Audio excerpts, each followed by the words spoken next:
Hey guys, how's it going? It's the next day after that video that I dropped of throwing these in the ultrasonic machine. I got more parts cooking in there right now. I shut it off so it doesn't interfere with the camera because that one really tears the camera up even at this distance.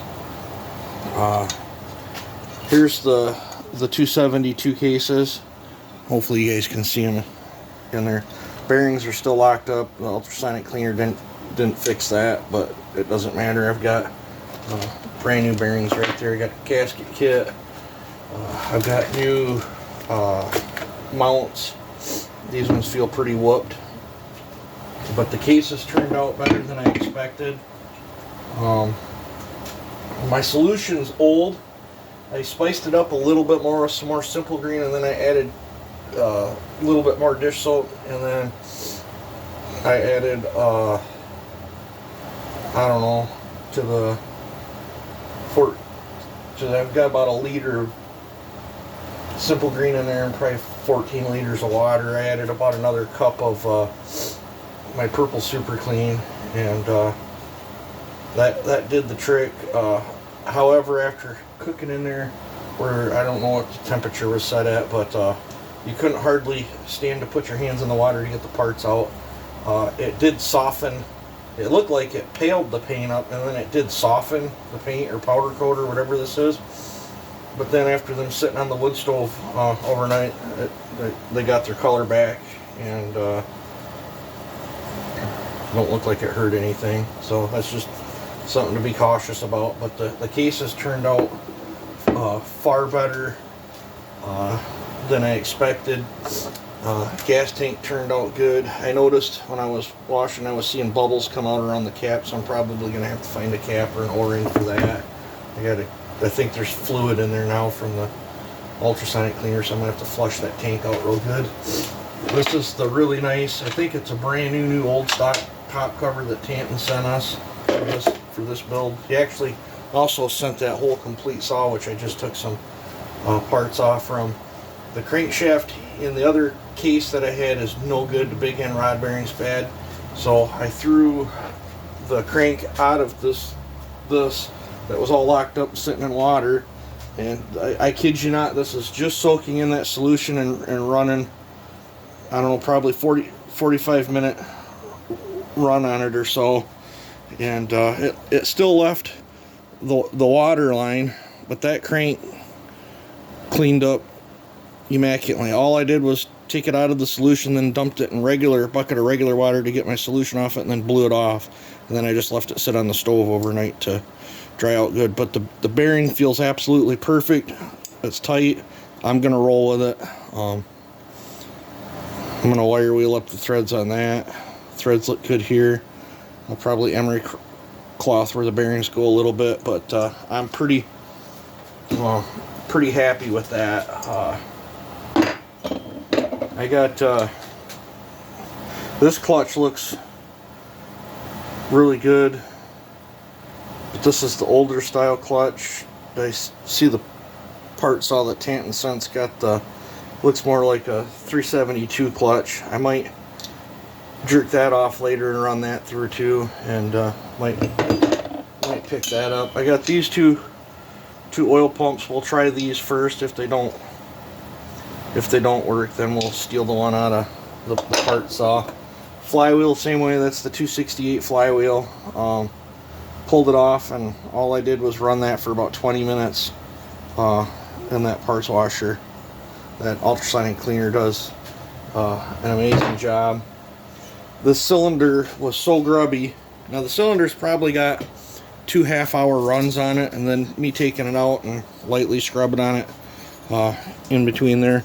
But this is that grubby OEM cylinder. It turned out far better than I expected. I gotta see if I can get the transfer off the side of that. I might have washed it for nothing if I can't save it, but it's not the end of the world if I can't save it.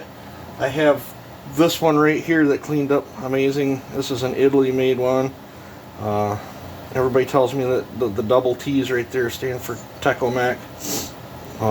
So at the very worst, if I can't salvage that one, I'll run this one, and then if this one doesn't end up working, we have the one on the part saw that Tanton sent us at the worst of the worst. I have the Tecomec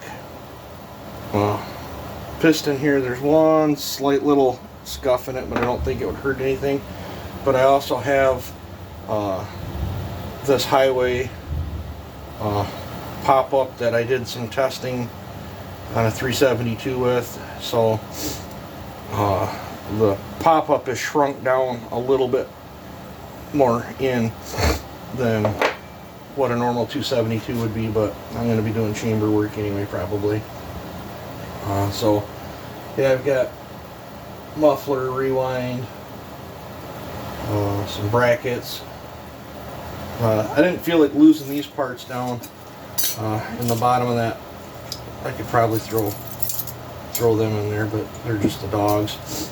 These I just put in a little cup of gas and shook around real good. I might give them one more rinse over, pick out the dirty ones, and go back after it. I might end up cutting down a coffee can or something at some time with some little perforated holes in it that I can put stuff like this in to actually just submerge down in the solution of that stuff to cook stuff. But I think what I want to do is get that cooking again, and while that's cooking, I think I'm going to go out and try to tune on the carburetor on that orange one, the orange 372, and see how it cuts while it's a nice day out and while my dad's taking a nap. So yeah, so that Vever, whatever it is, for those that want to know the size of that, that is the 15-liter one. It is plenty big enough to get both case halves in at the same time. And how I had them staggered in there, I was also able to get a cylinder. I was able to get, you know, I got all that in there in one shot. Stuff like this, you kind of wedge it in there one way, cook it for a little bit, flip it around, wedge it the other way. But it is most definitely a lot better than that Harbor Freight one I had, which I loaned that out to my buddy. He stopped by the other day, he needed to clean some carburetors, so I sent him on the way. I think I can still clean carburetors and stuff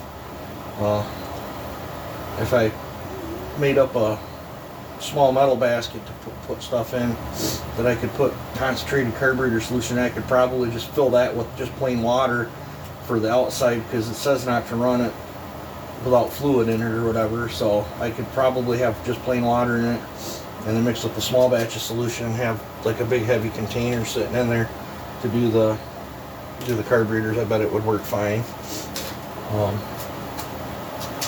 Other than that, I've got this little ball that I can put stuff in and do it that way too for little tiny fine parts. But yeah, so I think I'm going to